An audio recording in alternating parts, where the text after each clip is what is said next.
ladies and gentlemen, this is Trisha with Insectopia, and we are here with another insect sketch-along. I was thinking today that we might try something just a little bit different. I was looking at my collection trying to find something that we haven't sketched before, or that was significantly more unique than other things that we've been sketching. I was asked about a mayfly, and I still don't have a mayfly specimen, but I am on the lookout, so once I do have a mayfly, I will be able to sketch that with you and really look at them in detail. But I thought today, instead of doing an insect that I have already identified, at least a family, I would pick a random insect out of my unknown drawer, and these are unknown. Let's say, I know what order it's in, right? We know that that's a bee or a wasp. It's a hymenopteran.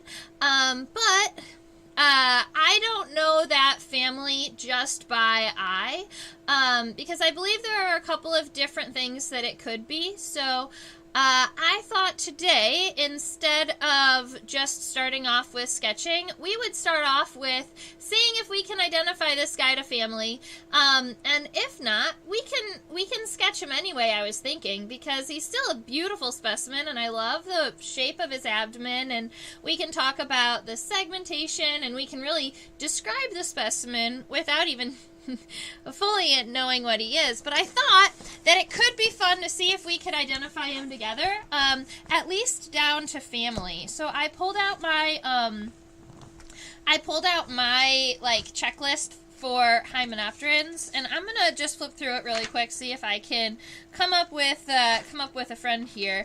And while, let's see, none of these guys. And then when I come up with a thought, then what we can do is we can look at the specimen and see if we can confirm some of these characteristics. Now, I'm thinking, may not be too easy to identify him. Let's see. He's definitely not a sawfly. He's not none of the sawflies. He's not a horntail. He's not a burconid or an ichneumon wasp. Definitely not a fairy fly or any of the chalcidoids or the little itty-bitty gall or parasitoid wasps.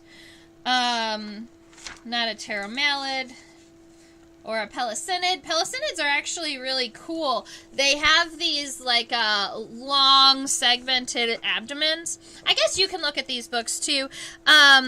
These are not pictures that I own.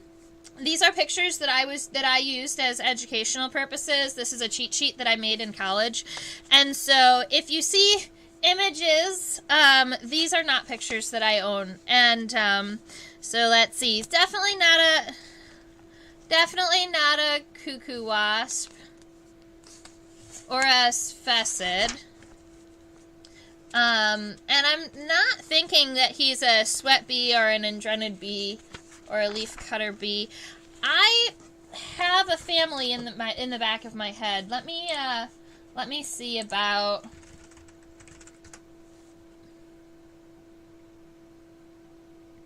Nope, not that one. All right, I'll keep going.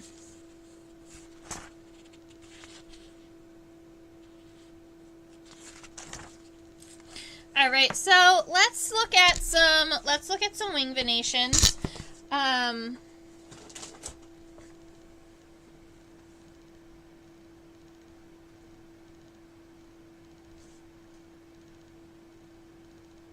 Yeah. All right. I think I have this guy identified to family.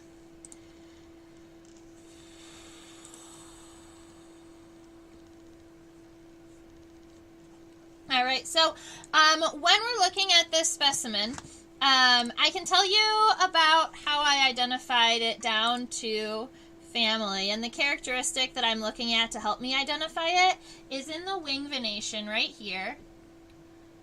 So I'm going to zoom out just a little bit so that we can see the entire wing. Now, if you really like wing venation, I definitely suggest that you go and check out drawwing.org. It's a really cool website where you can look up insect wing venations based on the order, based on the family, and you can really dive deep into into their collection of wing scans. And not only do they have the wing venations all like labeled and numbered, but they're identified and sorted by family and by species. It's a really, really cool website. I'm not sponsored or anything. I just really enjoy it. Now, I believe what we are looking at here is a vespid. And I'm sure that there are other entomologists out there that would take a look at this specimen and go, of course it's a vespid. Vespids can have a couple of different body forms. So the most common vespid that you're going to see around are paper wasps, right? Yellow jackets, those black and yellow wasps striped that that you see pretty much all over the place. They're fairly common. This is going to be another subfamily of Vespidae. And so Vespidae have two major characteristics that we're going to look at to identify them, at least down to family. And that is that they have their front wing, right here, their front wing has this really, really long cell right here that the wing folds on. So this, I don't believe that is... That might be the edge of the wing. Regularly, paper wasps, they fold on this wing, but this guy might just have, like, thinner wings. So if we look, I'll go ahead and I'll just show you the diagram that I have in my book, too.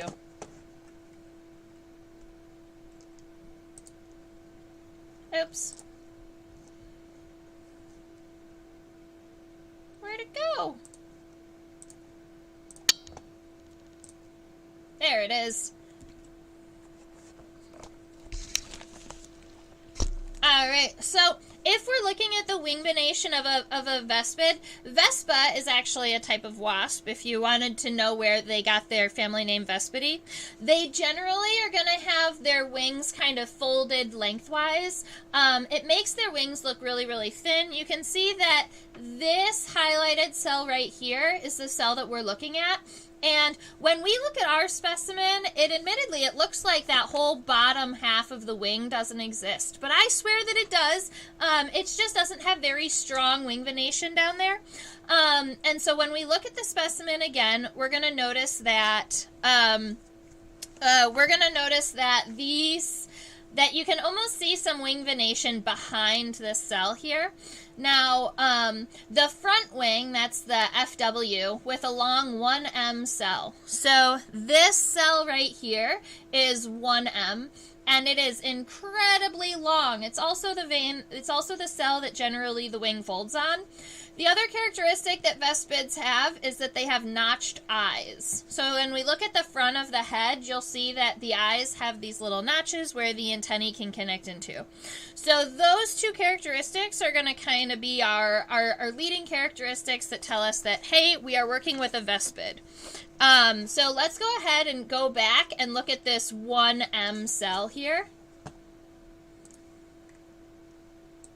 So you can see right here, this is that really long 1M cell. They also have 3 submarginal cells, so 1, 2, 3 here, and that's going to be the same on this chart too. So yes, we are working with some type of vespid or some type of wasp, I guess. And then if we wanted to identify it further than Vespidae, we would actually have to use a key because I don't know my vespids that well. This one was collected in Kempton, Pennsylvania. Oh, cool. I collected this one on the Pinnacle on the Appalachian Trail in 2020. So when the world shut down and I went on a backpacking trip up to the pinnacle, I spent 2 days on the Appalachian Trail. I hiked up, I spent the night on the top, and I collected this specimen as a memory. I'm glad that we have it. Okay. So I could go up in the iNaturalist and see if we can cross-compare some. I think that it'll be pretty easy to identify our specimen, at least down to subfamily, by body shape. But I want to go ahead and just see if we can. So Vespidi includes the paper wasps, but it also includes potter wasps and hornets. So there are a good number of, there are a really large number of different groups within Vespids. I think because it has that really kind of thin abdomen, my gut is trying to tell me that it was a potter wasp and not a paper wasp. But it could also be a mason bee. A mason wasp. Potter wasp. You know what? I'm not going to be able to tell you. But we know that it's Vespid, so we have it identified down to family. And if we really wanted to, maybe one day we can come back and actually put it through a key. There is a really great key put out by the Canadian Entomologist, Journal, and in Pennsylvania we might be a little too far away from Canada to really rely on their species level keys, but I believe that the subfamily and maybe even the tribe keys would probably work with it.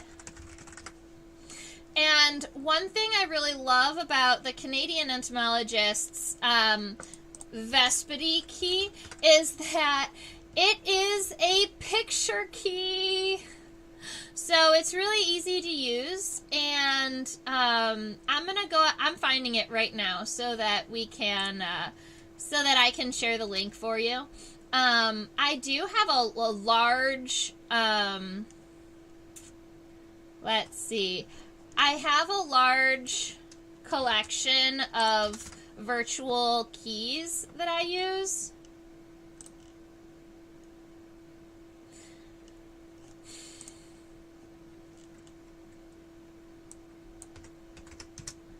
I know that they put it out. I'm not finding it right now. It used to be so easy to find.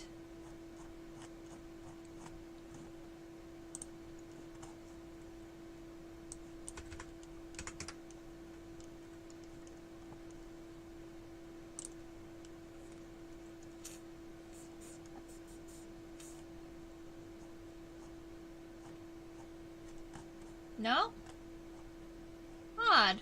Alright, well, I'm sorry about that. I'm not going to find this Vespid key, and I really thought that... I've never had a difficulty just searching Canadian Entomologist Vespidi and having it pop up, just like they also have a really great stink bug key that I used to use all the time.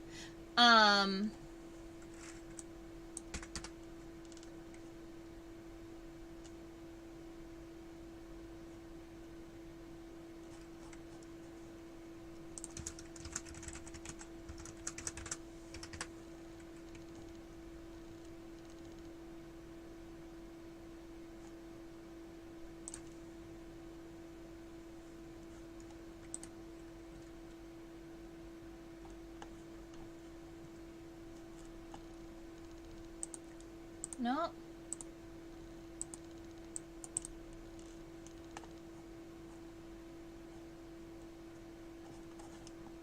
Sorry, guys. That's fine. Alright, so we're going to be sketching this Vespid. I'm going to say that I think our best bet is to call it a potter wasp.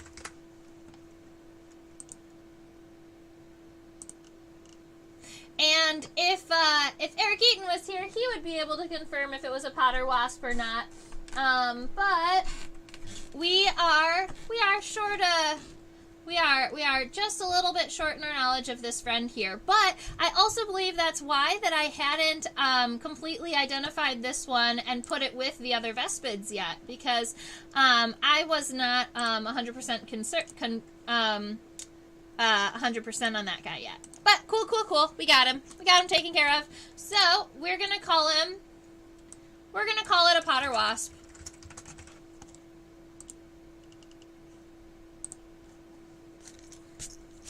And so we can say we are 100% certain that it's a vespid. So we can say vespidy. And then what I'm going to do is I'm just going to write vespid, and then I'm going to write potter wasp ? And then we can just move forward from here. So our specimen is not a huge wasp. It's actually it's not incredibly large. Let's see. We're gonna just go ahead and measure our specimen because it does fit underneath our microscope. In fact, I have to zoom out all the way to get the proper measurement. So this is as large as our little wasp is, and admittedly, I probably should have either used a thinner pin or actually pointed this specimen because it is the pin does look a little bit too big on this specimen here. Now, I'm going to measure from the front of the head, and then I'm going to go just a little bit over the end of the This is what I'm going to do. I'm going to take our measuring and I'm going to put it right here to the center of our specimen, and then I'm going to do a second line from here to the end of the abdomen, and we'll just add those two together.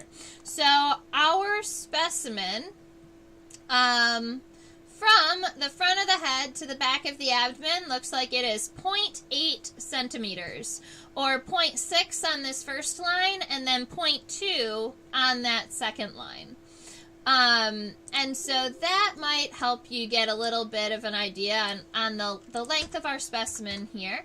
And I'm going to erase these now. There we go. Very good. So about 0.8 centimeters for this little potter wasp.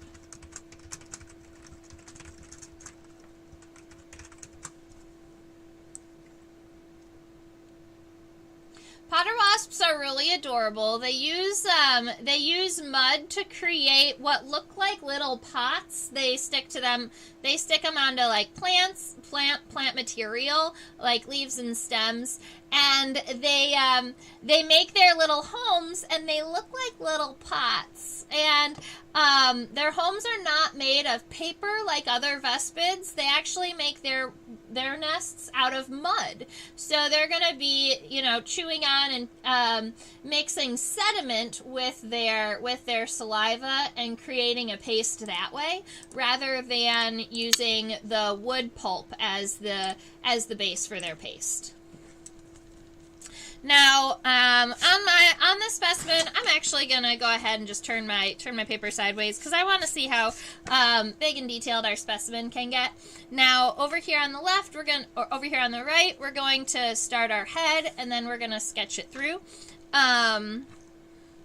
Keep in mind, as we are starting our sketch here, your first time that you are sketching this specimen, make sure that you keep it really, really light, because when we zoom in, we're likely going to be changing some features or modifying our lines as we go through the sketch. So just keep in mind that this first one that we do is light, and it also is mostly to get graphite on paper, because I get a little intimidated still when the paper is just so white and beautiful and blank, and I like to get something on it to kind of start working out the shapes of the insect and kind of helping me guide the size of the different things.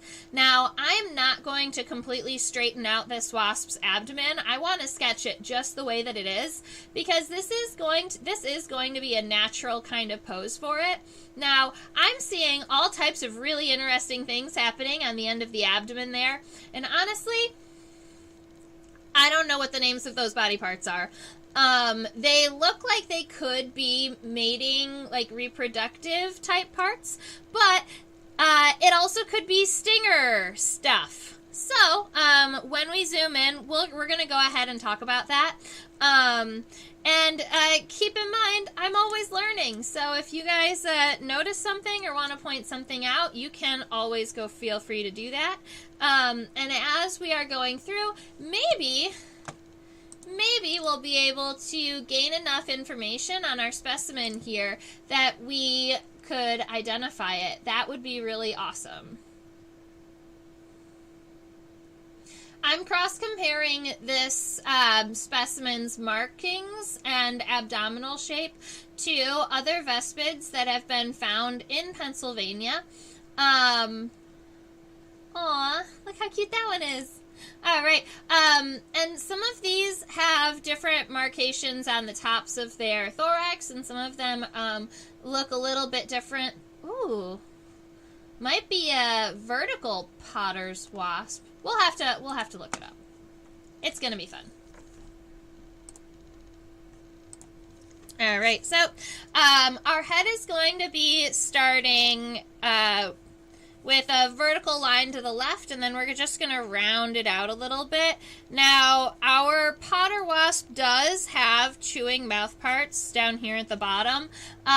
These are going to be used to chew on mud, regurgitate, all of that. They also have to feed their babies, right? So I am making the top of the head just a little bit wider than the bottom of the head, and I'm imagining the whole head slightly slanted, right? So instead of sketching a head like we regularly do as just kind of a straight D, this one is on a slight angle. So make sure you give your specimen that too. For our thoracic region, it's going to be very nearly connected to the head, but there is some separation. And we're going to be zooming in and checking that out too, but just make sure that when you add your thorax, it gets only slightly connected to the head, not in its entirety. And then for our thorax, we're just going to take and we're going to round it off over the top, like this. All right. And so the head is, the thorax is slightly higher or more elevated than the head here. And then it's going to come down. And I'm just going to kind of finish off our thorax by boxing it off a little bit. I do know that we are going to be adding things like the wings here. That little wing pad is called the tegula, spelled Tegula. And that's one of the ways that I know where my wings are going to be going. And we are also going to be adding the sclerites in here where the legs will be connecting. But I'm going to leave just this shape for now, and then we're going to be able to use that shape to kind of work off of.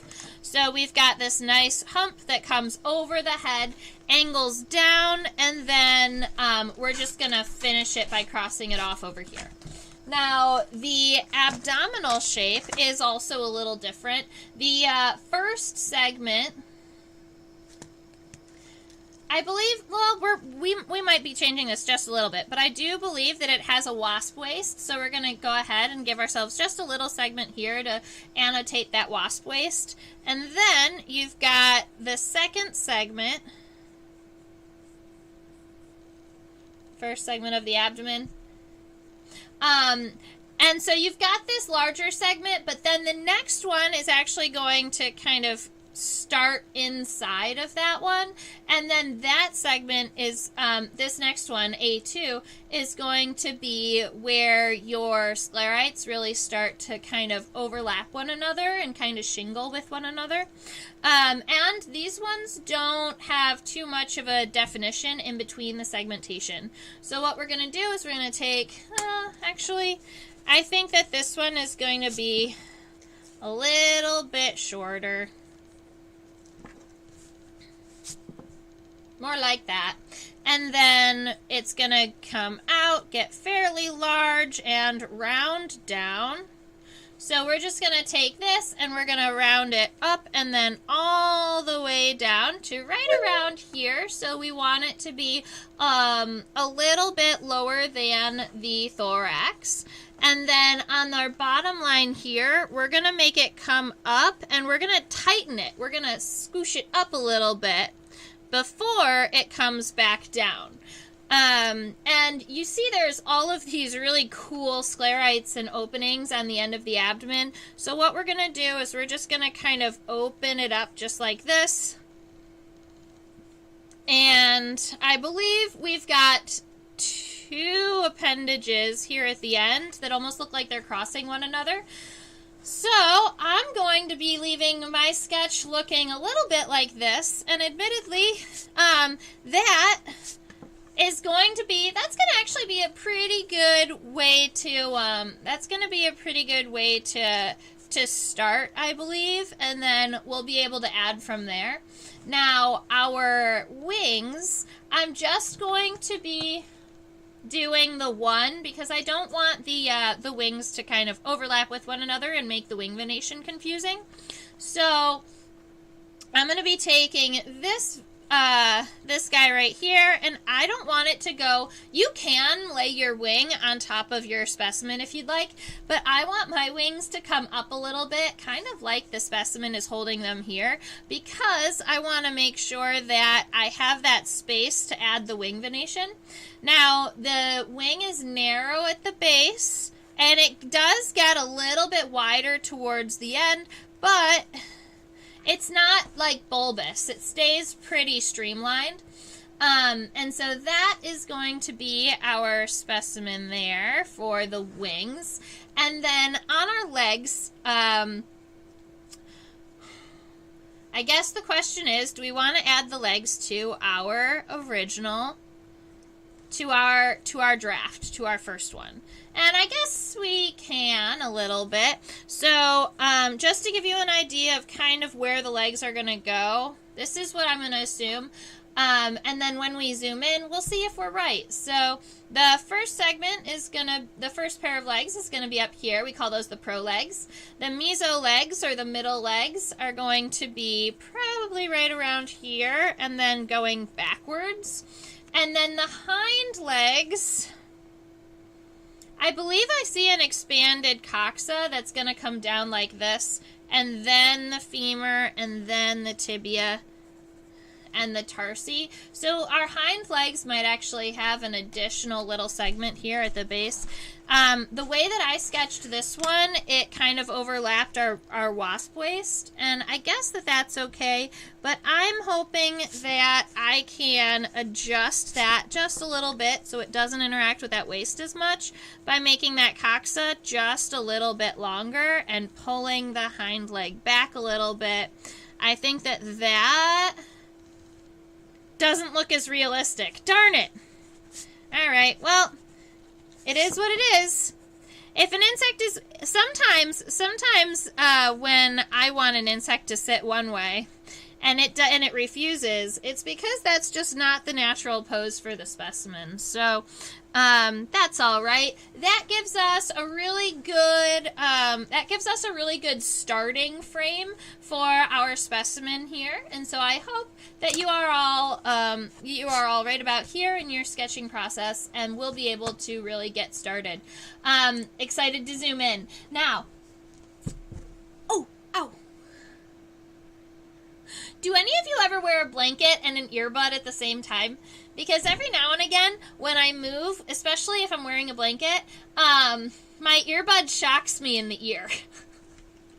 Ay, ay, ay.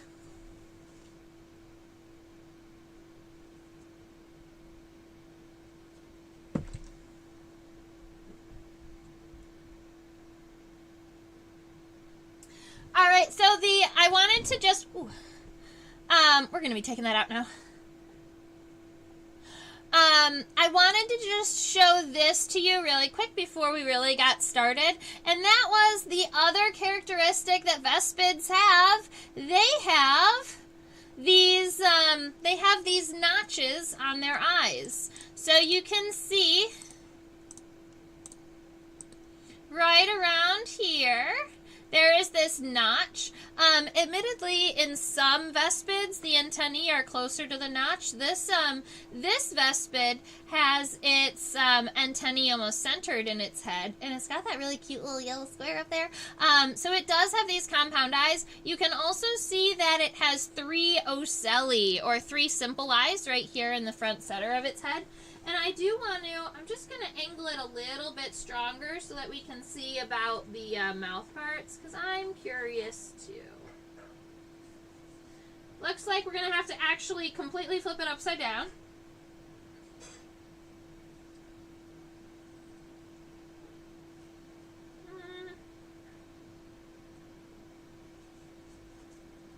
Sometimes, I generally am just like pushing this museum putty into a piece of styrofoam, but every now and again the styrofoam eats more of the putty than I expect, and I have to add more.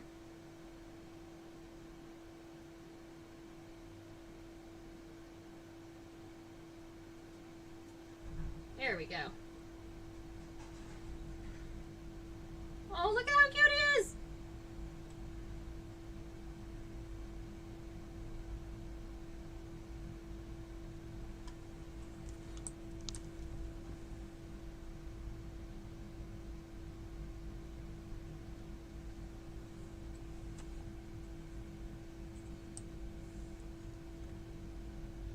Aww! Isn't he so cute? Okay, so this is our potter wasp here, and this big yellow piece that looks like kind of the front of his head, I do believe that that is the Clypeus.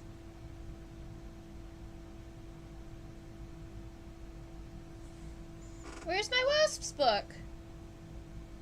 My wasps book is gone.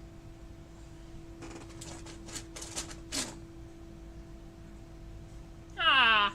All right, let me look it up really quick.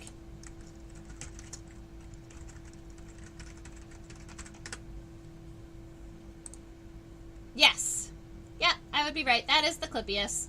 All right, so the Clypeus is this front piece here. So if you look right here, this large yellow plate, that's what we call the Clypeus.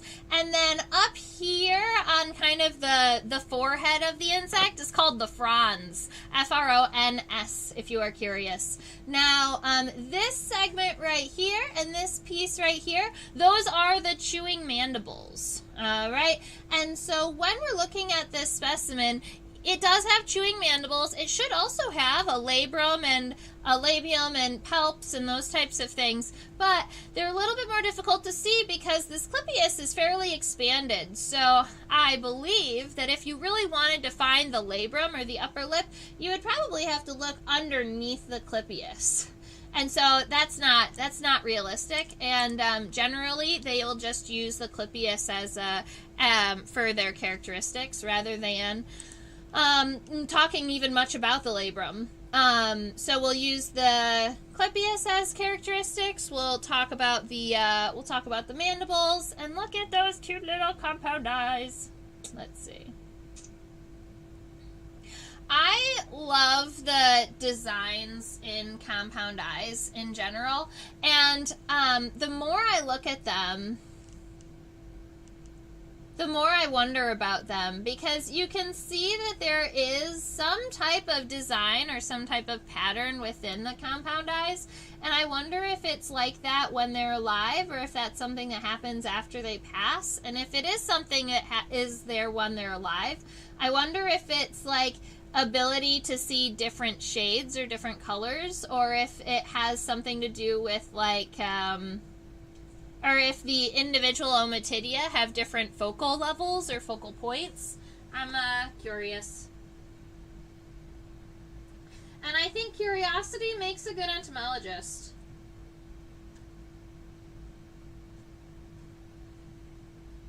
good scientists in general are curious. You have to be able to ask questions and to then tear your questions apart in science. Now, this specimen is not pinned the absolute best. We're going to flip it over so we're actually looking at it from the other side. I think that the characteristics on the head are going to be, better on this side.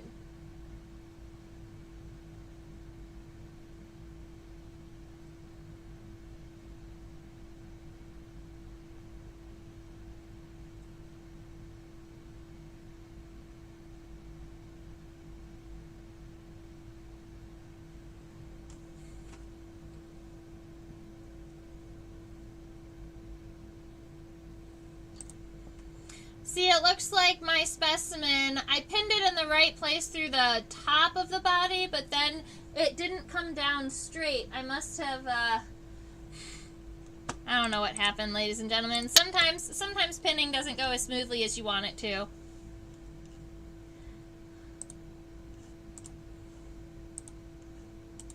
All right. So we've got the head up here that we are working with, but now that we're zoomed in, we can see that there are some like additional features we're probably going to want to add to the head here. It's cool because that clypeus almost looks like it stands off of the head a little bit, so we want to make sure that we get that all in here. All right.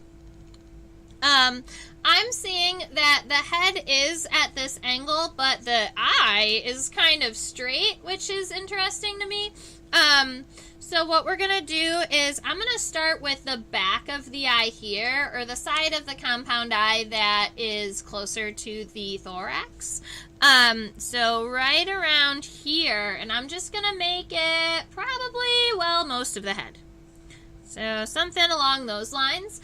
And then I'm going to round it up and just a little bit over the top line for our head here so that it comes in just a little bit. But then we have to make sure that we add that notch. And that notch is going to be up here at the front of the head. So you can come back in and just go... you want to go within our head space here, and then come back out, and then round it through.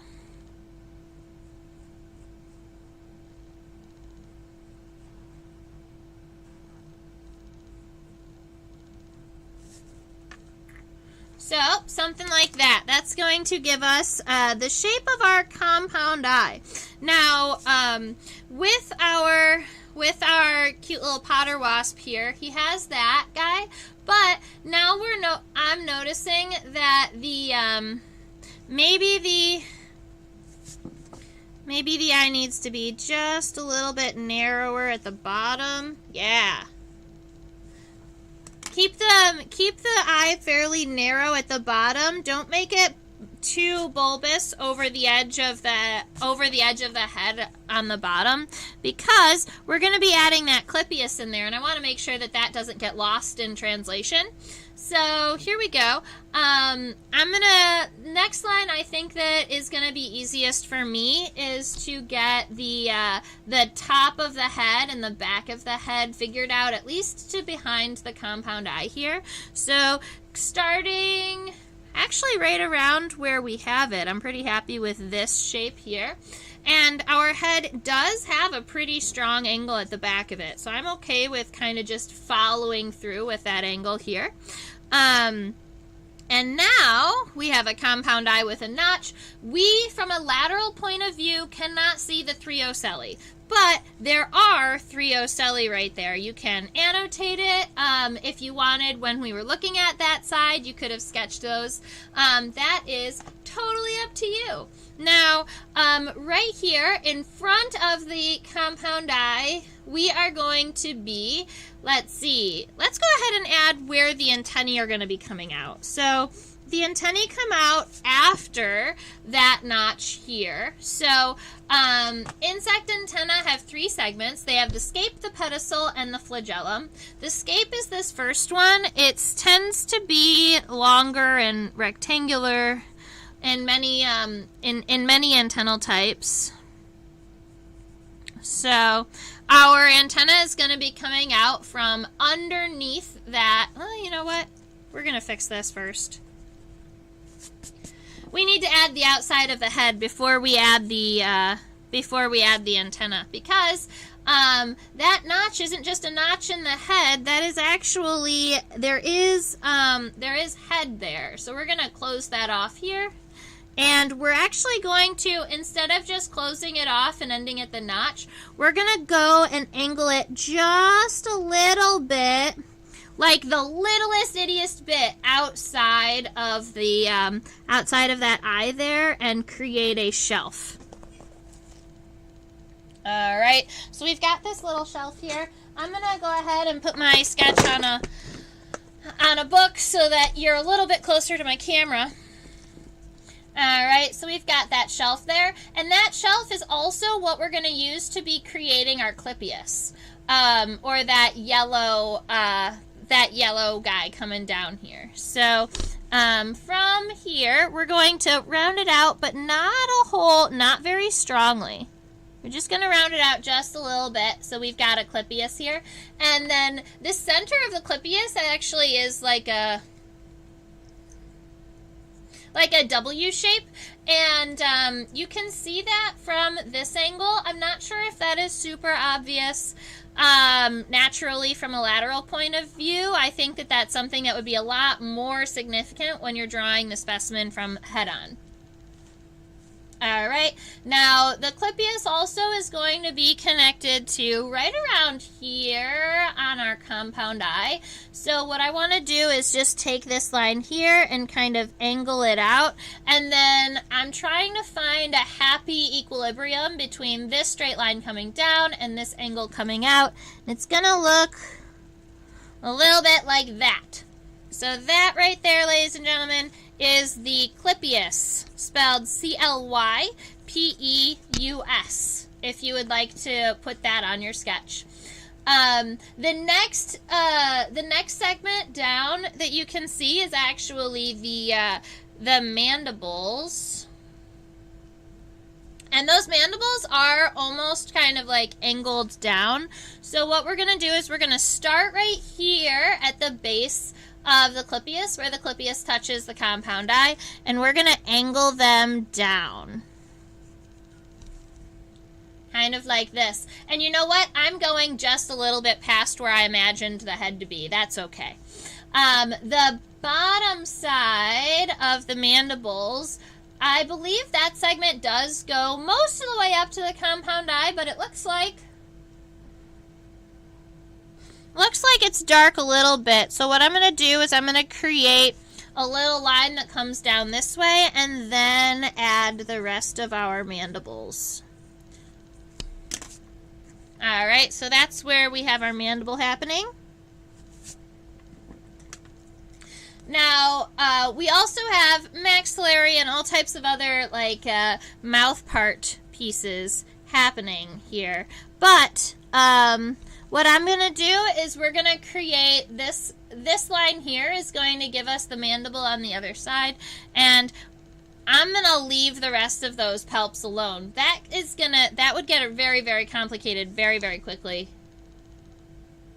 I'm okay with that. Let's see. I want it to look...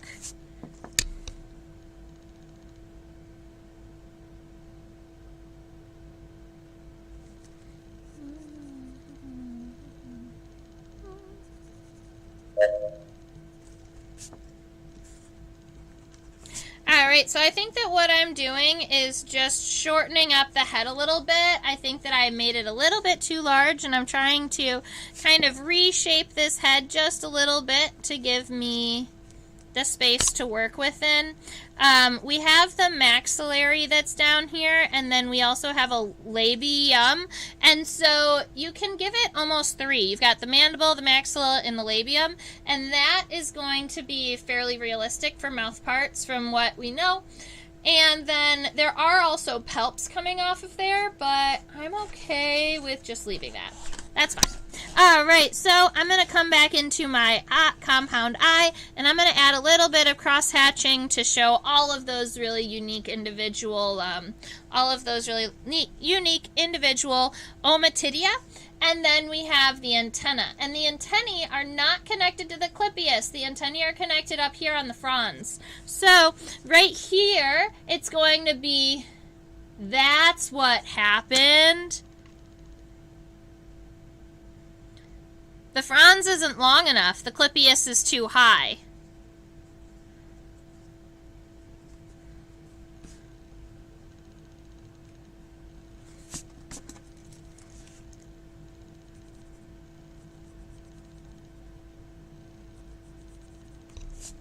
That looks so much better. All right, ladies and gentlemen, I didn't make my frons long enough, and then my clypeus was too high. That also means that my clypeus has to be just a little bit longer, which I'm okay with. Yeah, that's much better, because now I have space for those antennae. I knew there was something that didn't feel right. And so that first segment of the antenna is the scape. It looks almost like this longer rectangular segment right here. So we have the scape. And then the pedicel is almost that little itty-bitty segment on the end. It looks almost like this, where it's like two little parentheses, and then it closes off. So we have the scape, we have the pedicel, and then we have that nice long flagellum.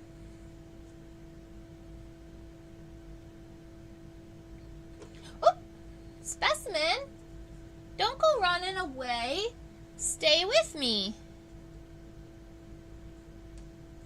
Is Eumenine the subfamily for potter wasps? That just popped into my head. Let me look it up.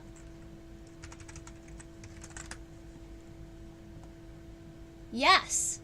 I think that that's the subfamily we're working in. Eumenine. I'm not sure why these things sometimes happen to me. While I'm looking at a specimen, I'll just have a word kind of pop into my head, and then, you know, it's not all of the time, but a good number of times it's correct. And I think that it's just from looking at specimens for so long, and then from like working in museums where I was able to, you know, spend time moving specimens and looking at hundreds and hundreds of species. Or just from reading, but every now and again, I'll be looking at a specimen and a whole new word will pop into my head. So, I believe that this is in the subfamily Eumenine. Keep in mind, subfamilies always end in I-N-A-E, whereas families always end in I-D-A-E. All right, so I was trying to make it so that the entire antenna could be in focus at one time, but the antenna seems to not want to be on the same plane, so maybe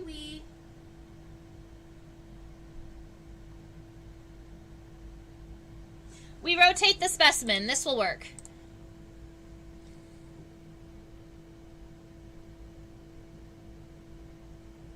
Aha.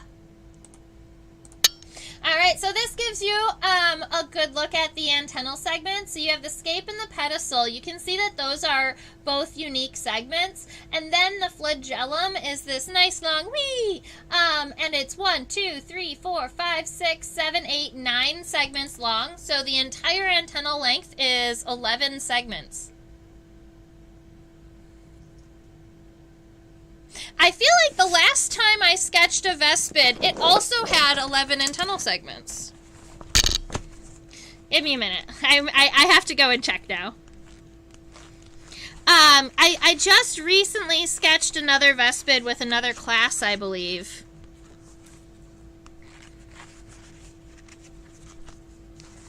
Or maybe I didn't. I thought I did.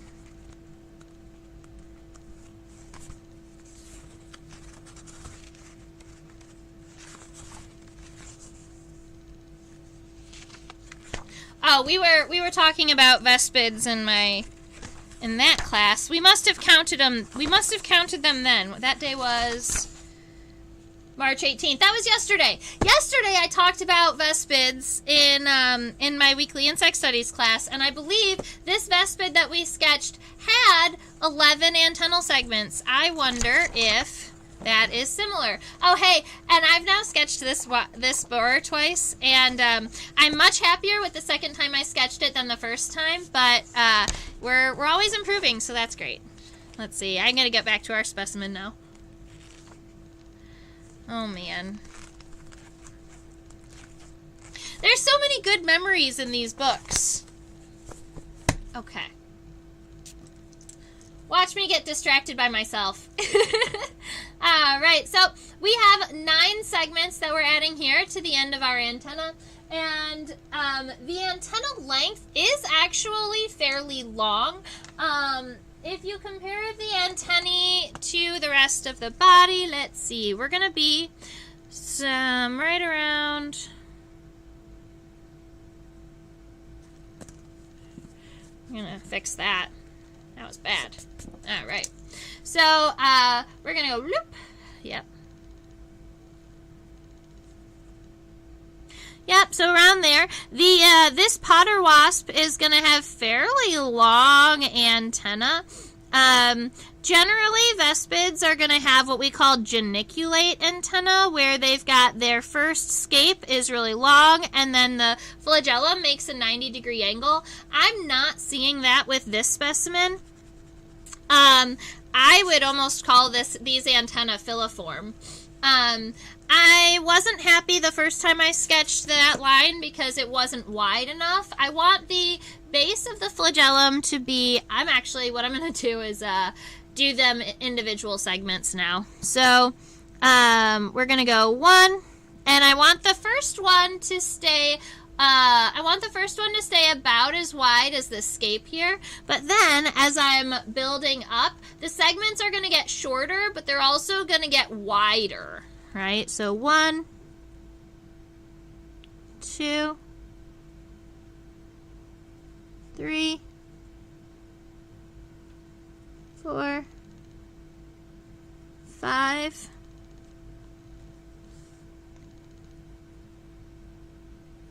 6, 7, 8, and then the 9th segment, instead of it being kind of blunt tipped, it's going to be nice and rounded at the end. 9. Alright, so I'm actually pretty happy with that antennal shape, but there are some of these that I made them just a little bit too sharp, so I'm going to come back in and kind of smooth out the connections between some of these antennal segments. I want to make sure that they aren't too sharp or pokey, because there are wasps that have those types of antenna, and this is not one. Alright, so you've got that nice long 11-segmented filiform or straight antenna, and that gives us the ability to move on to check out the thoracic region.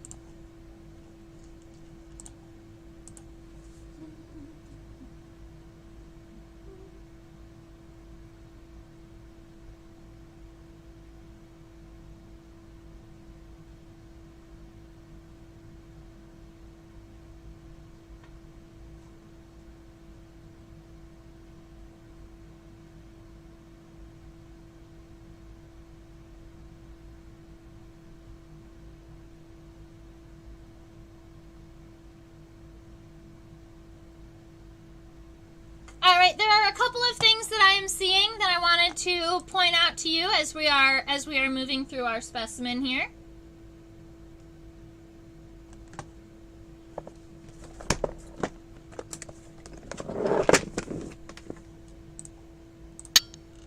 Welcome! Feel free to hang out with us, sketch along, or just stay for the cool microscope images if you want.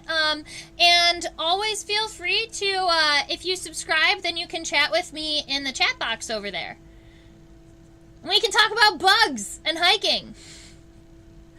Alright, so one of the first things that I look for when I'm connecting the head to the thorax is where exactly the head actually connects, right? So I'm gonna say it connects almost up here on the top rather than down here on the bottom, like maybe closer to the top third. So I'm just going to add that little bit of an angle here and then bring it up, because you can see that the thorax does expand up and above the edge of the head here. Now, if we're going down, we're yelling, timber, you better move, you better dance. All right. So we're looking at it right around there. I'm okay with that.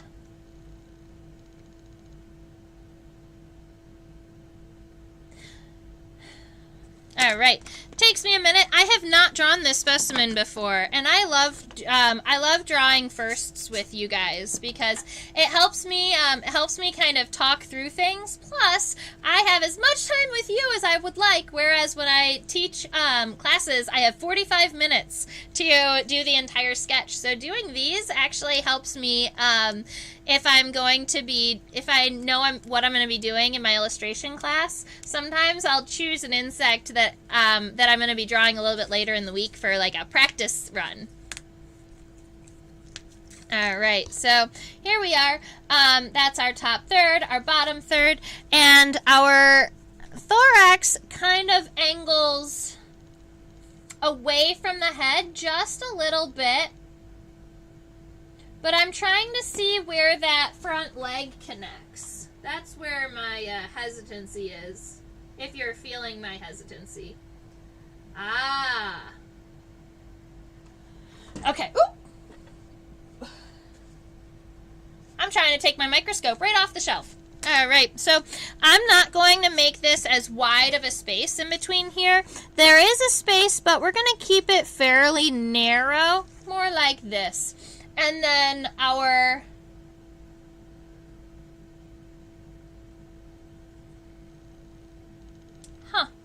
it's funny because it looks different. It looks different on the computer than when it does on the microscope. So I'm going to refocus a little bit and see. There we go. That's a little better. Okay. Now you can see what I was seeing. And that is that the coxal plate for the first leg is way up there.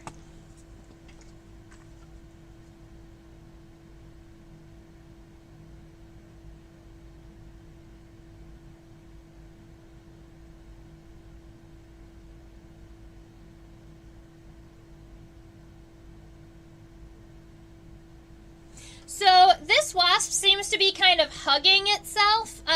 When I pinned it, I think that when I collected this specimen, I didn't collect it in the best method, and I was backpacking, so I was I didn't end up spreading its legs or kind of putting its legs where they belong, so it ended up kind of hugging itself, which is why you're seeing legs everywhere.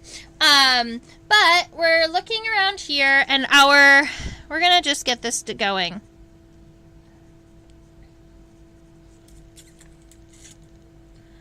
Our thorax doesn't protrude too much past the head here, but our coxal plate is right around here. It's this first section. So once you get the bottom edge of your thorax, the length of that figured out, what we're going to be doing is adding the coxy, or the coxa, and this front leg is moving up in the world. Right around here, actually. So I'm going to create almost like this little box here. All right. So once you kind of know where your thorax is going to be, then you want to create a coxal plate or a coxa that extends past there. Okay, so that's where the front leg is going to be connected. What I want to do is finish the thorax, and then we'll do the legs in their entirety. So we've got this first one taken care of. Now, I'm thinking that my thorax is way too long. So as we're sketching, I'm probably going to be scooching my specimen forward a little bit. And that'll be fine. So let's see. I'm gonna get this top arch taken care of. That top arch looks like it has to be modified just slightly so that it ends a little bit sooner than expected.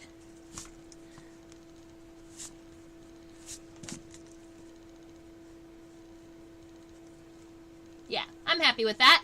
All right, so we have this first segment here, and this vertical line here is actually right here. It's this segment. There is another segment, this piece here, that's going to be coming down, and it kind of connects right around here, and it moves down like this. And so you see, I'm taking probably about a quarter of an inch off of my specimen to shrink down that thorax a little bit. So once we get this all taken care of, I'm actually pretty happy where the tegula is. So the tegula is this little guy here. It's kind of like the wasp's shoulder pad. And if you imagine like a suit of armor, this is going to be the shoulder pad. This guy right here.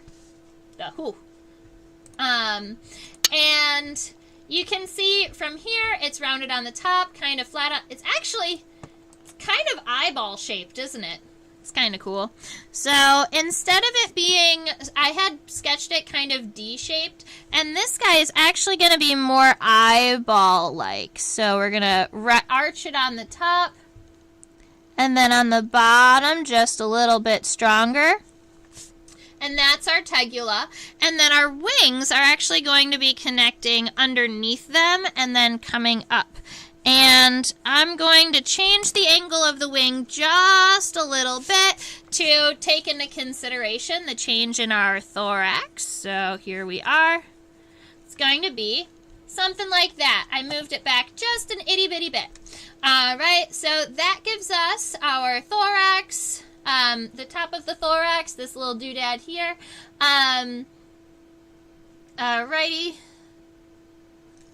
This guy is going to come down, round, and kind of finish here. So that's one sclerite, or one plate on the exoskeleton. And then from here, the thoracic region actually drops pretty heavily.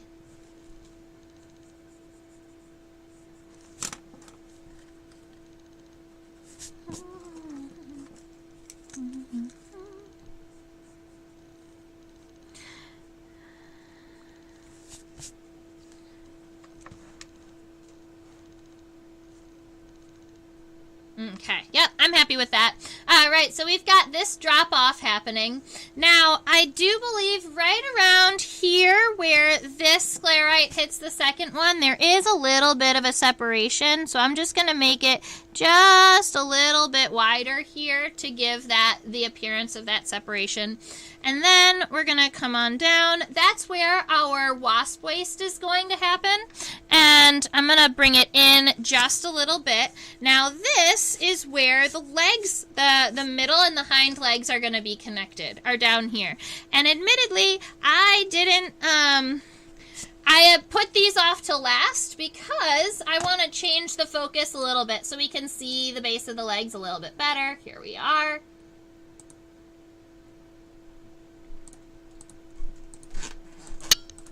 All right, so if you're looking right around here, the front pair of legs are way up here in the front, but the middle and the hind legs are more focused towards the center or the back of the center of the insect or the back of the thorax.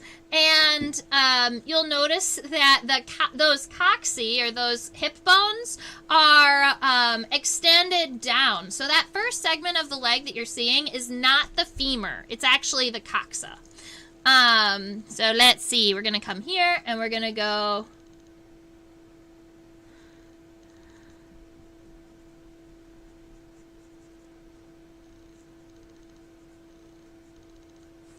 That's the first the hind coxa. We would call it the metacoxa. And then there is a slight arch between the meta and the meso. And then we've got the mesocoxa.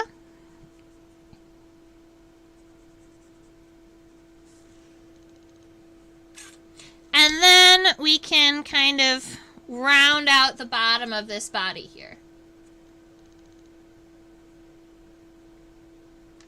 Admittedly, I kind of want it to...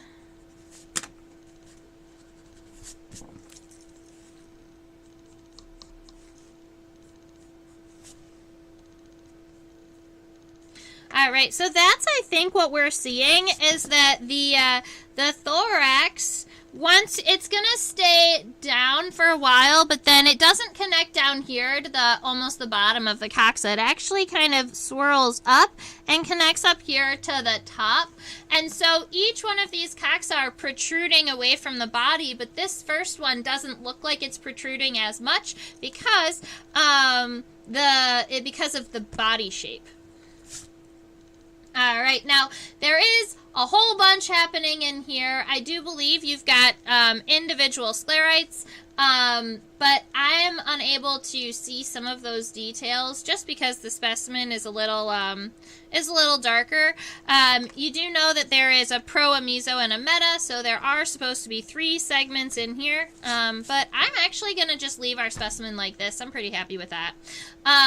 Let's add the abdomen and then come back and do legs.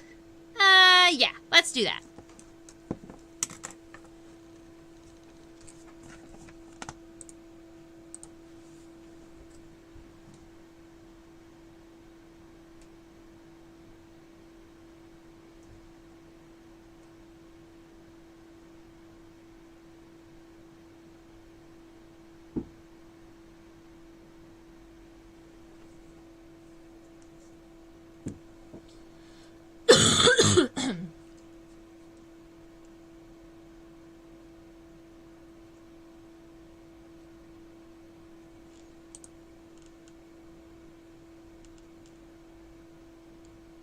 All right, so we're going to focus on this one segment at a time rather than focusing on the entire abdomen as a whole, because I feel like there is so much detail in the abdomen that I don't want to miss anything. So I'm erasing as I go because this whole thing is scooching up. But I was happy with the overall size of it, so I'm keeping it around just so that I have an eyeball for the comparison for sizes between, for instance, this first segment and the second segment and things like that. So as we're moving through, I'm just going to be erasing my light sketch and scooching it over here to the big one. All right, so our first segment here is what we would consider A1. It also has this little wasp waist here, so it connects way down here at the bottom of our thorax.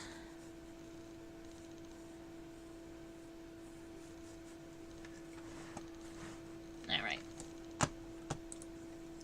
So it's connecting way down here, but it's connecting very, very thinly, right? So we've got this little itty-bitty wasp waist happening down here. But one of the first things that it does is it goes up, and it matches about this line right here. And that's one of the reasons why I made sure to add at least this segment, because our wasp waist comes up to right around that line. Now, after it comes up to around there, it's going to angle out towards the end of our abdomen here. And then it is rounded at the end, and the arch is rounded kind of like this. And then it's narrow.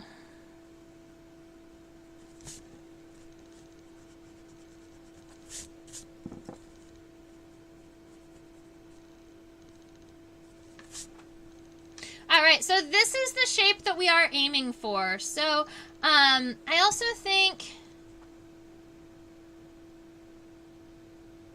that the bottom could maybe even be arched up a little bit stronger.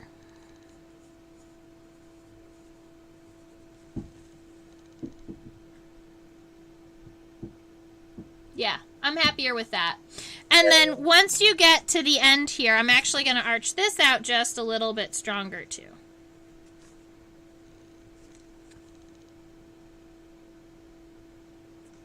Nope. Stronger arch, but not as long.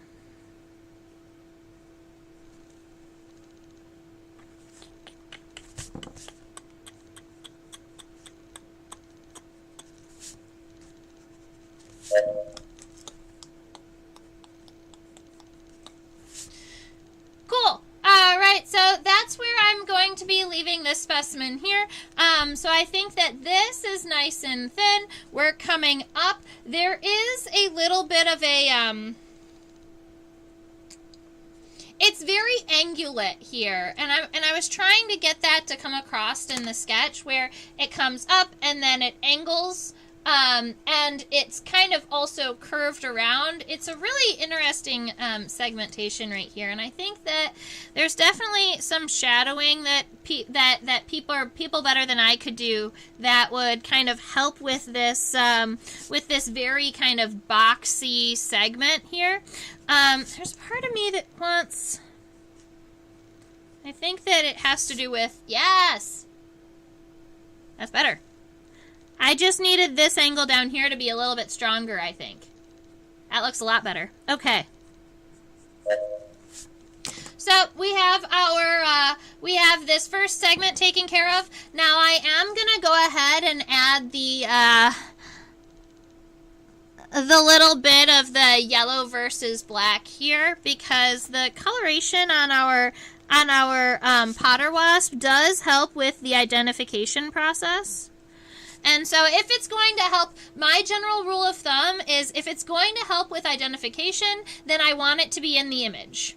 If it's generally not used in identification, it can go either way. So, for instance, all of those little hairs, I generally skip individual hairs because unless there is something very unique about the hairs, they're generally not mentioned during the identification, unless it's like super, super thick or different patches of hairs.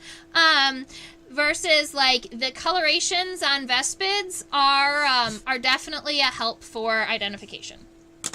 All right, so we've got that first segment all taken care of. Let's go ahead and scooch our specimen so we can see the rest of the abdomen here. Or at least the next couple of segments. We're not going to be looking at the very end yet, but I want to get it so that we are seeing essentially what's left of the round part. Oh, come on, friend.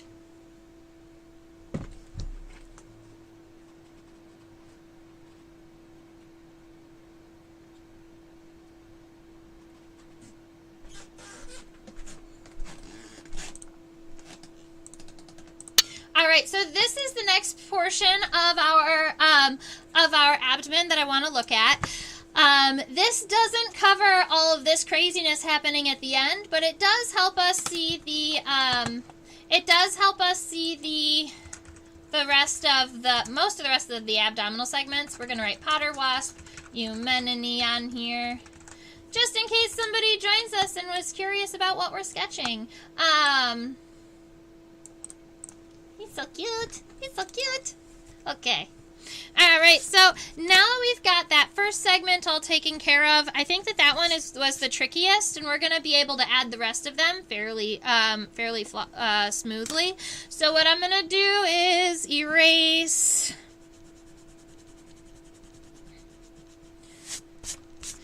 that portion of my sketch, and I'm just going to be moving it over. I didn't want those lines disrupting my lines, and I think I have a pretty good idea as to where we're going now. So we're going to start right here, essentially the bottom 2/3 of our specimen, and what I'm looking for is that lateral line. You can see it exists here, and it comes down. And what I do when I'm sketching, especially when I'm sketching potter wasp and other like wasp abdomens, I'll give myself the outer line here, I give myself the underline here, and then I give myself this middle line. And my goal isn't to add all of these really pretty loops and braiding into it yet. My goal is to just find where the center is and give myself a center line. That's going to give me something to work off of. So the top line comes in from that first segment. It's going to arch up a little bit and then come down.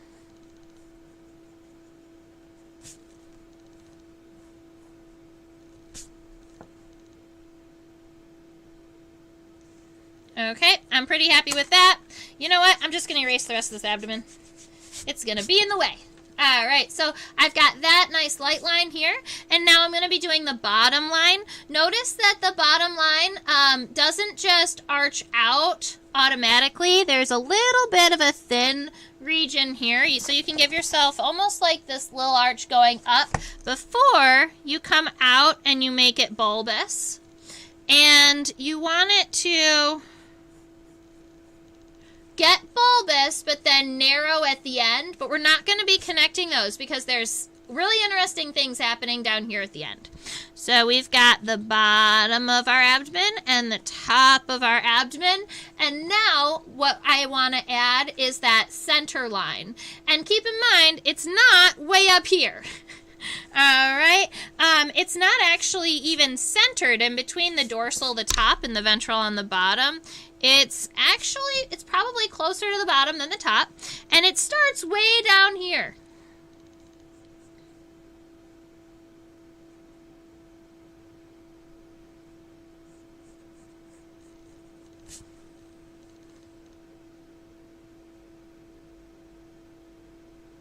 I'm happy with that.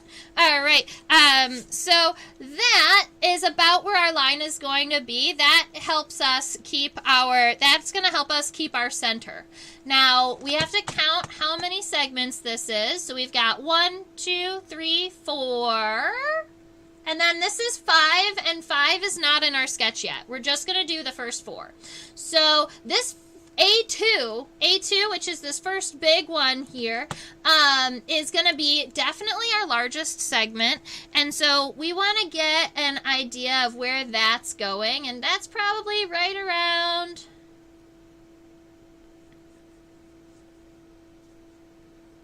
here. And so I'm not giving all of that braiding yet. What I'm doing is I'm just giving myself these nice light lines, and then we're going to be adding all of those details in shortly. So that is going to be A1, or A2. That's A2. Sorry, ladies and gentlemen. There's a part of me that wants it to be...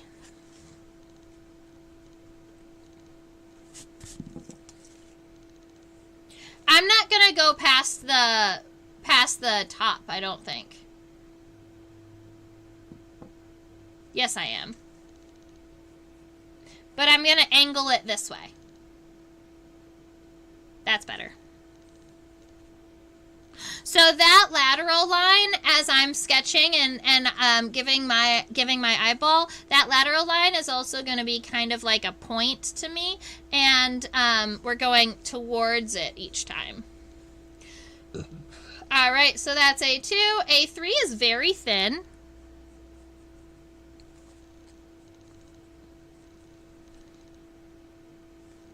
A4 is pretty thin.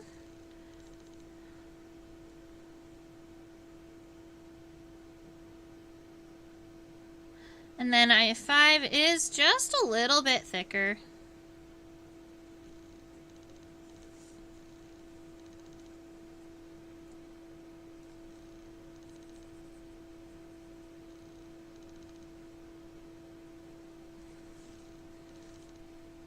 All right, so I'm going to be leaving this kind of like this for right now. So we've got 1, 2, 3, A1, 2, 3, 4, 5. A 1, 2, 3, 4, 5. Yep. And then this last segment actually did kind of fit in, and it is angled down fairly strongly. So I'm actually just going to leave that. I'm pretty happy with that shape, I believe. When we change the view, we might be erasing some of that. So I'm not going to darken it just yet, but I think that that's actually pretty close. So now I'm going to be adding the individual segments, following these lines with some slight modifications. So this line here I can darken, and I'm going to be doing them one segment at a time. So we've got this one coming down, and then I'm going to arch it towards this line here, towards that lateral line. But then once I get to the lateral line, instead of it being such a strong 90-degree angle, I'm going to kind of here we go. I'm going to kind of cut the corner a little bit and arch it this way, and then follow this, and then follow the line. So I'm rounding out that really harsh angle here. Now I'm also going to be coming back to where that lateral line is, and I'm going to arch the bottom also a little out, and then follow that line back. And that gives me A2. Now, I'm going to add the black and yellow striping after I get the rest of these segments done. So, the next segment here comes out. We're happy with that. We're going to round it here, cut this corner. And this one is actually going to come back and meet not on the lateral line, but actually a little bit past the lateral line. We want this one to kind of arch, and we want it to hit the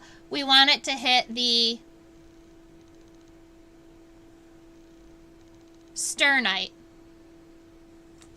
So the ones on the bottom are called sternites. The ones on the top are called ventrites. And they are all called sclerites. All right, so those are our words for pieces of the exoskeleton. All right. So then the bottom of this guy is going to be coming out right around here, arching, and then the bottom side does have kind of more of a, the bottom side of the abdomen has more of a shingling than the top. So when you're adding these, the top can be fairly rounded and connected with one another, but the bottom ones you're going to want to have. Oh no, I lost my image. There we are. You want them to have this little bit of a shingling on the bottom. All right. So we've got that one taken care of. Let's do one more.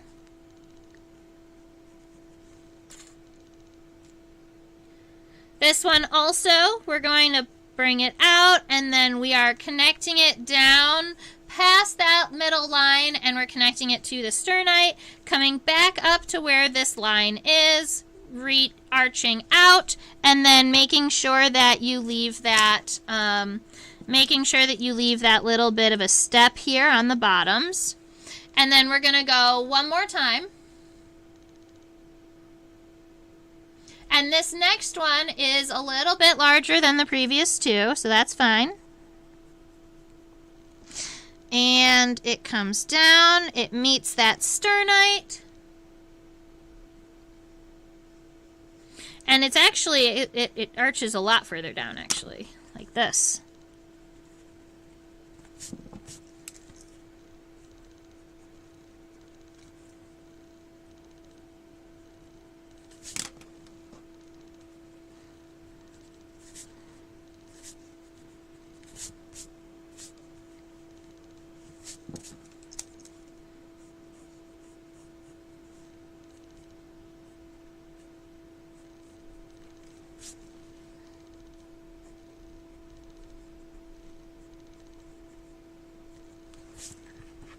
cool. Ah! All right, so that's I think that worked out fairly well. There's a part of me that thinks that this guy is not strong enough, so we're gonna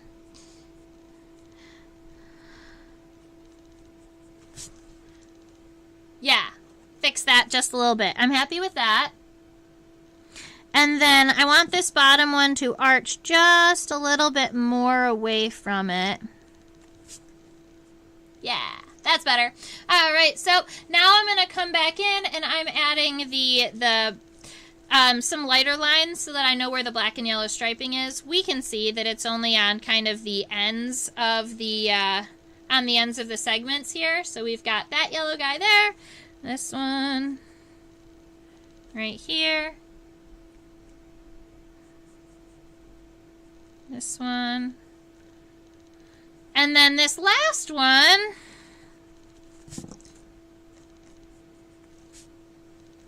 that yellow stripe is just kind of on the top a little bit, and then on the bottom, like that.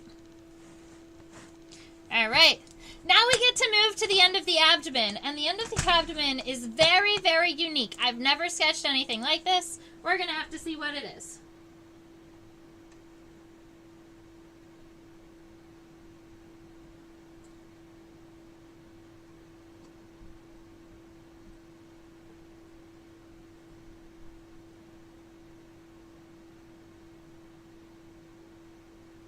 Look at it. It has like... So this is it from the back side. You can see that there's this other segment and it's got these two appendages coming off.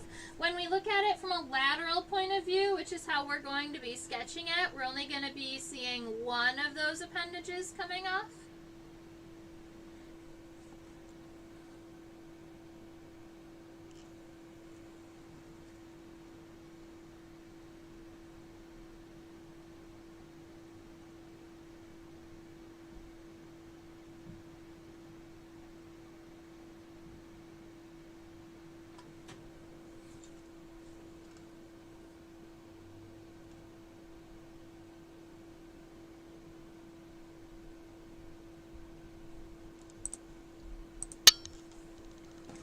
All right, so we're going to be adding this really cool end of the abdomen here. So this next segment we are looking at is right here. We had kind of started it.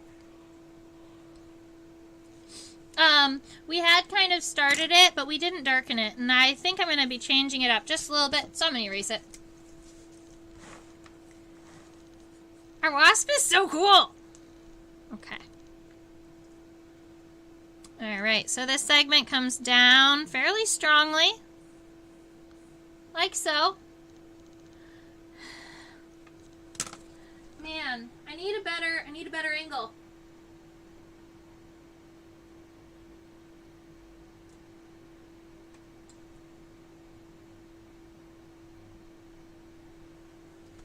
We're going to try this one.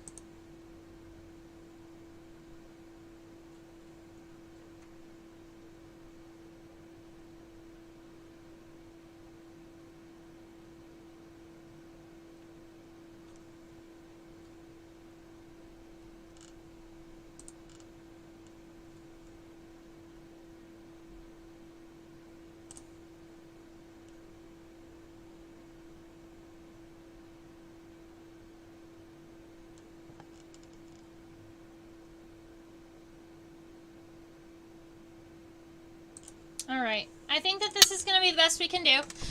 That does help me see the last abdominal segment. So let's see, we've got 2, 3, 4, 5, 2, 3, 4, 5, 5. Okay, so then our next segment here is this triangular segment, and it does come down like so.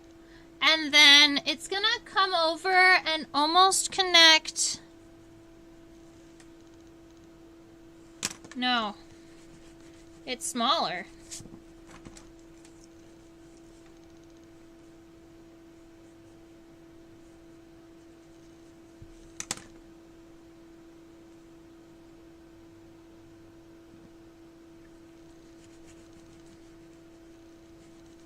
Sometimes it takes me an extra moment to reconfigure the shapes in my head.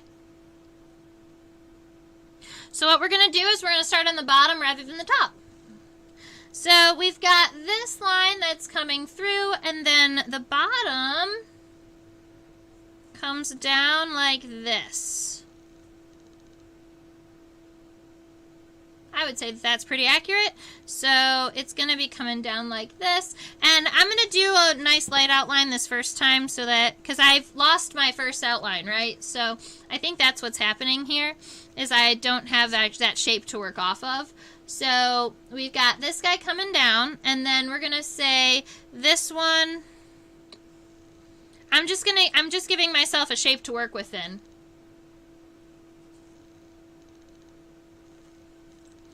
And then there's going to be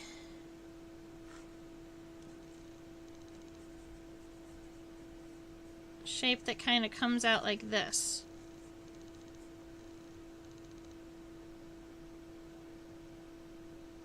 And then the tendrils. Okay, so I'm happy with that. All right, so now that I have a basic working idea of what I'm doing, we're starting right here at that lateral, and we are coming down just a little bit, kind of down to here, right about where that piece is coming out, protruding. And then this is going to be coming down to around here, and you know what? That's actually much happier. So that is going to give us that final segment right here. And then, nope.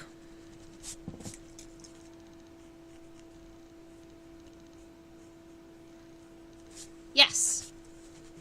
All right, so we've got this segment coming down from around here, and then we're going to be adding the second one that kind of comes out, and we're going to give it this kind of triangular piece here.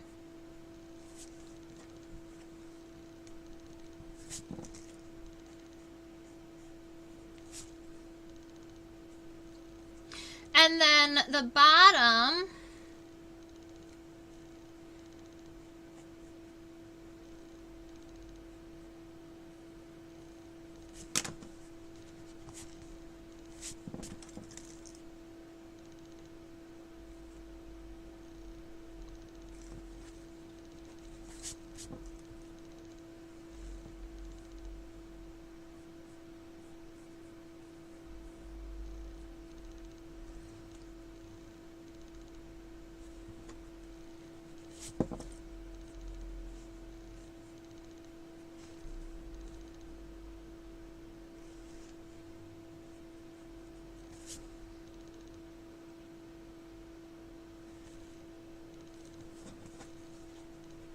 need to make this more triangular.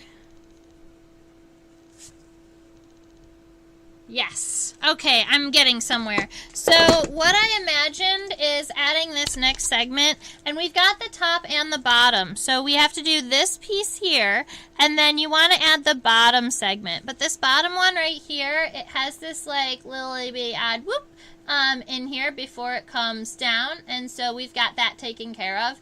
You have this little triangular piece coming out from kind of in between them, and then you have the continuation of this guy here in almost a triangular piece where it's wider at the base and narrower at the end, but it also is flat because you have to add these two little doodads at the end right here. It is kind of tricky to draw. I'm having a little bit of a tricky time with this little Potter Wasp friend. But I think that it's going to turn out great. So now we get what almost looks to be a stinger. I don't believe it's a stinger. I believe it's a mating apparatus.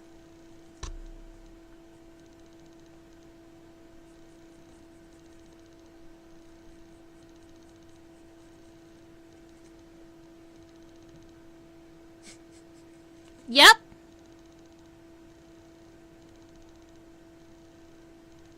And so you can see this one, and there is a second one coming off the other side, and you know what? I'm going to draw it.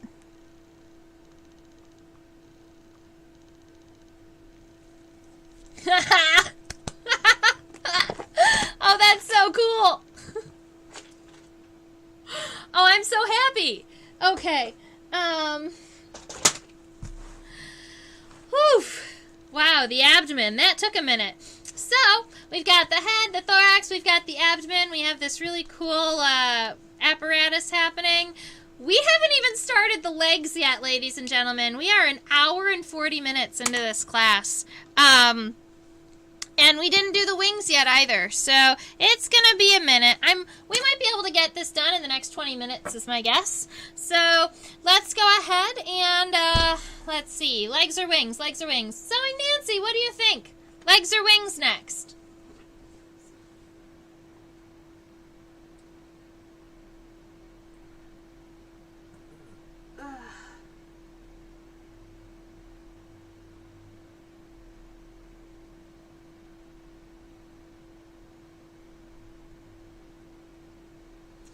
Let's do legs.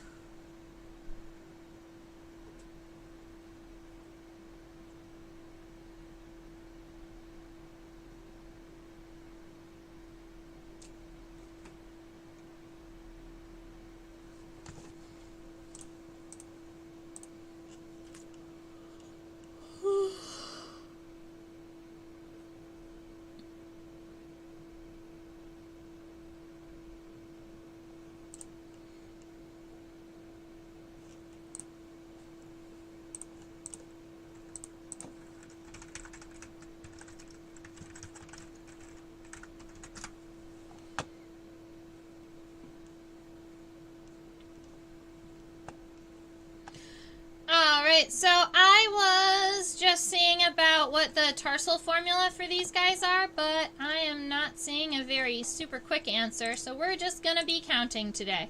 Where did you go? Are you still there? Hope you're still there. Oh, there you are. There's the live stream. Perfect. Okay. Sometimes you guys just thumb up and disappear. Alright, so our front leg is here. We did add our coccyx or our hip bones when we were sketching our thorax, but we didn't add the rest of the legs. And so we're going to be adding the femur, the tibia, and the tarsal segments.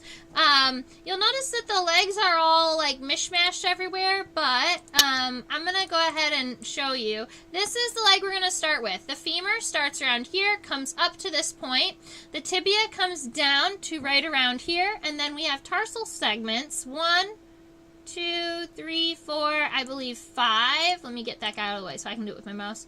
1, 2, 3, 4, 5 tarsal segments on the first leg. So we've got this guy happening here. Then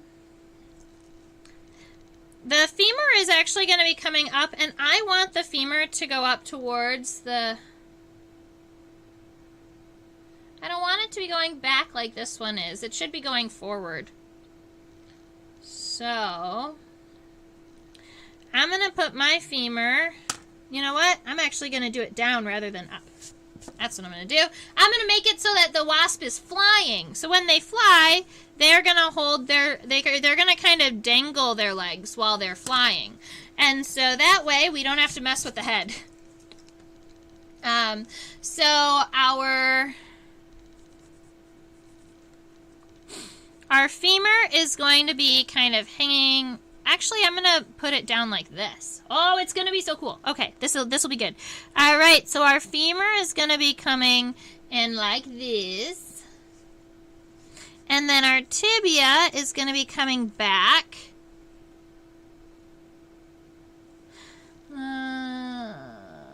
The femur is about the length of that, and this is the tibia, and the tibia is slightly shorter than the femur.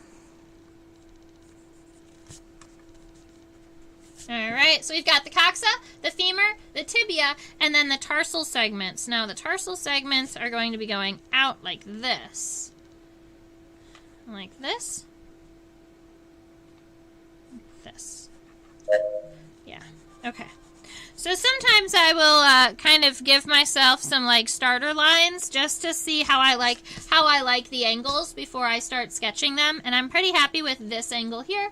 So we're going to keep this one and we're going to do 5 segments. The first one is long and narrow. And then 2, 3, and 4 are all those kind of triangular segments that are narrow at the base and wider at the edge. 2, 3, 4. And then the 5th one is this little circular one with the little claws. Alright, so we've got that. Now what I'm going to do is I want to add my middle and my hind legs, and those legs are going to be going backwards.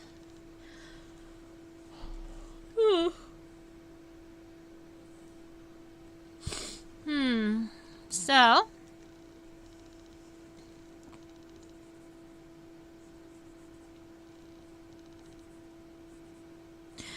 because my front leg isn't up towards the head like I would normally have done, I'm also going to be making my middle and my hind legs a little lower just so that they match the front legs a little bit better.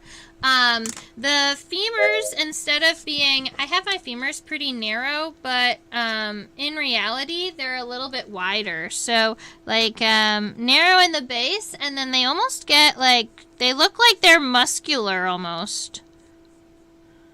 So they get a little bit wider.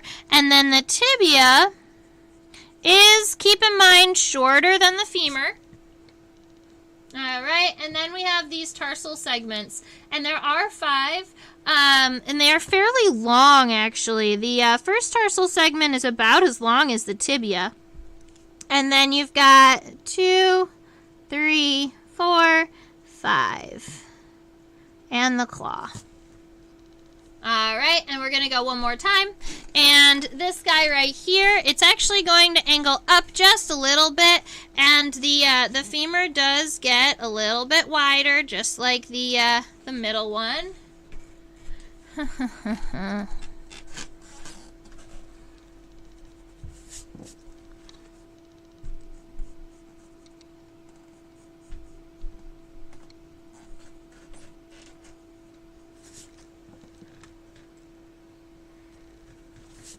Alright, so we have this femur here, and the tibia is going to be going down. The tibia is actually fairly long on the hind leg, and it is narrower at the top and wider at the base.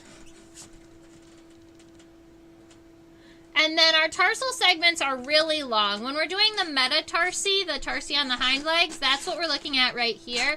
I can even change the focus a little bit so that those come into focus a little bit better. 1, 2, 3,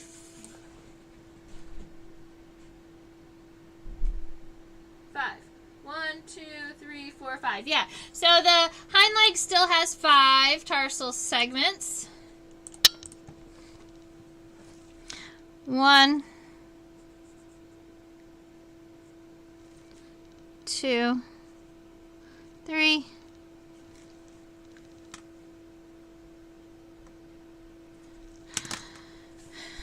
'Gonna try that again. I want them to be angled down just so I want the angle of these ones to match the angles of my middle ones. So we're gonna be going more like this. 1,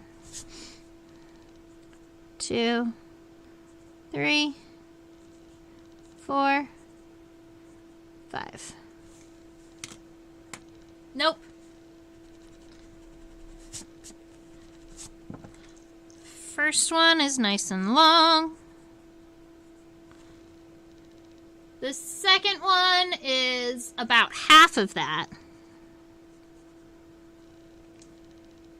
The third one is just a little bit smaller.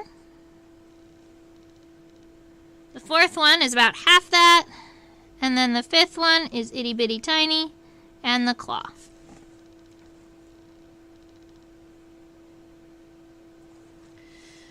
Alright, so we have a head, we have a thorax, we have the legs and the abdomen. Now all we need are the wings.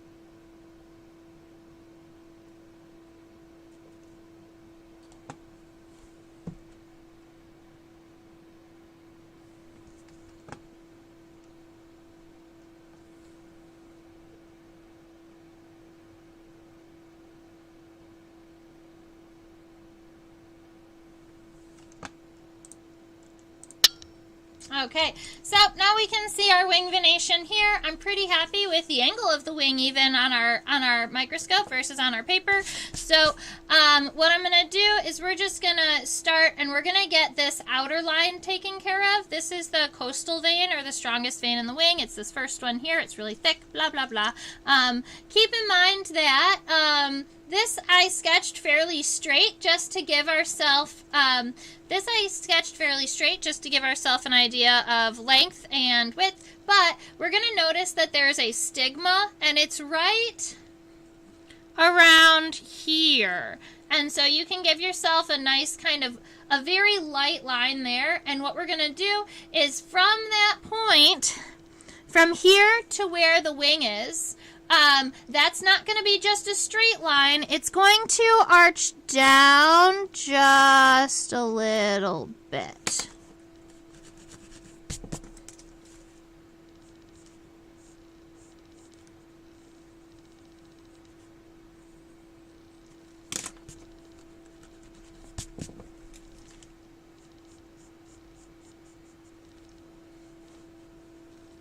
So you can see it's not very drastic,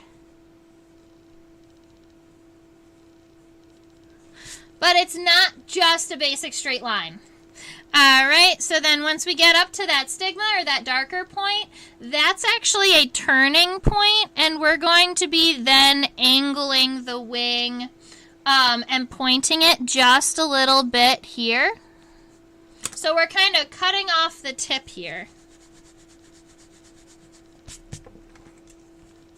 All right, so that's going to give us our shape for the top of the wing. We're going to round it out the bottom and then follow it back. Actually, we're going to leave the bottom of the wing alone right now because there's a little bit more shaping in there than I want to do. We're going to do the wing veins from the top, and then when we get to the bottom, we'll add those. Sound like a plan? Good. All right, so what I want to do is add this stigma here. It's where I like to work off of. So we're going to give ourselves a little parentheses and a little triangular piece here. That is a dark stigma in the wing. Then you have what we would call the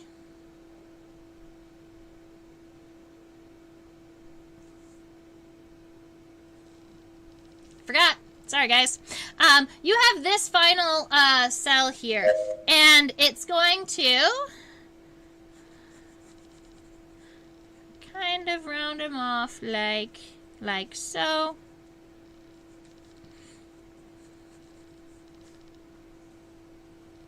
Alright, so we've got that guy there. Now, from this guy here, there are 3 cells underneath him. And from right around here in the center, you've got a little, like an S-shaped one. And then right here at this angle, you have another kind of S-shaped one coming down that way. And then from right around here, you have one that comes out like this. Alright, so after you get those 3, you know about how long this wing is going to be on its fold, so you can follow this line and touch at least the first 2. At this point, this vein is actually coming up to meet here. And you have the continuation of the wing coming down. Alright, so you've got that happening. Now, I want to come back up to the top here and add this vein that comes down from the bottom of the stigma, right around here. And then we're going to connect this point to this point. Alright, now our goal is to take this guy and round him all the way out to the very beginning. So we've got this cell here, and it's coming all the way down and then coming back to the beginning. All right, now finally we have the long M1 cell, which is the one that we help identify, and we talked about it in the very beginning of class today. So right around here is where it comes out, and then it comes all the way down. All right, long M1 cell. There is a little cross vein right here in the base.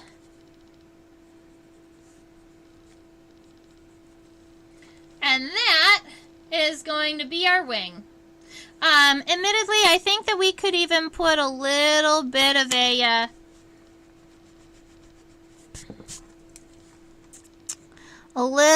a curve in here.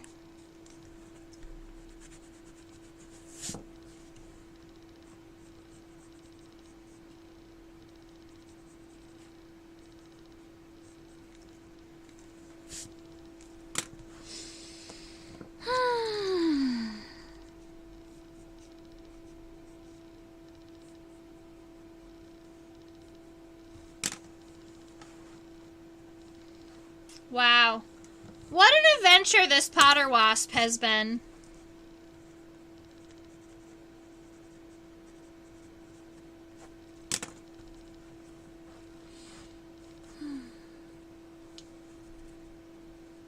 The shear section has iridescence. Yes, it does. So if you're looking at, that's actually the hind wing. So our Potter Wasp has a front and a hind wing. The front wing is this nice like dark region, and then if you're seeing that little bit of like a clear down here, that's actually the bottom of the hind wing. We could even, let's go ahead and zoom in and see what it looks like.